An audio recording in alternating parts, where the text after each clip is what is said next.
અમરેલી જિલ્લાના સાવરકુંડલાના થોરડી ગામમાં દીપડાના આતંકથી ગ્રામજનોમાં ભારે ભયનો માહોલ સર્જાયો છે। એક જ દિવસમાં દીપડાએ 3 લોકો પર હુમલો કરતા સમગ્ર પંથકમાં ફફડાટ ફેલાયો છે। મળતી માહિતી મુજબ કાકા ભત્રીજા પર હુમલા બાદ દીપડાએ અન્ય એક ખેડૂતને પણ નિશાન બનાવ્યો હતો। સ્થાનિકોનું કહેવું છે કે એક જ દીપડાએ 3 હુમલા કર્યા છે। હુમલામાં ઈજાગ્રસ્ત થયેલા ખેડૂતને તાત્કાલિક સારવાર માટે હોસ્પિટલ ખસેડવામાં આવ્યા હતા।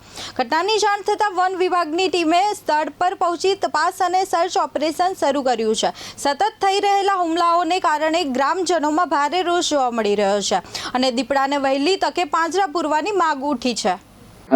ખેતરમાં કામ કરતા કાકા દીકરાને દીપડે હુમલો કર્યો છે। માથે પછીમાં તે પોતે માલાભાઈ લાખાભાઈ મોટકિયા એની પોતાના ખેતરમાં કામ કરતા હતા, પાણી વાળતા હતા। એનો છોકરો બહારની સાઈડ લીંબુ ઉતારતો હતો।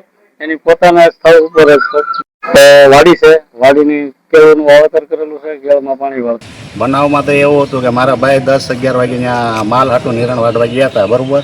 તો બાજુમાં પેલા વિખાય છે, એ પણ એને કઈ ખબર નથી, તો એ નીણ વાટતા જ્યાં કે આવીને દીપડો સીધો એ આ રીતનો માથે તળાપ મારીને જીવલેણ હુમલો કર્યો એમ।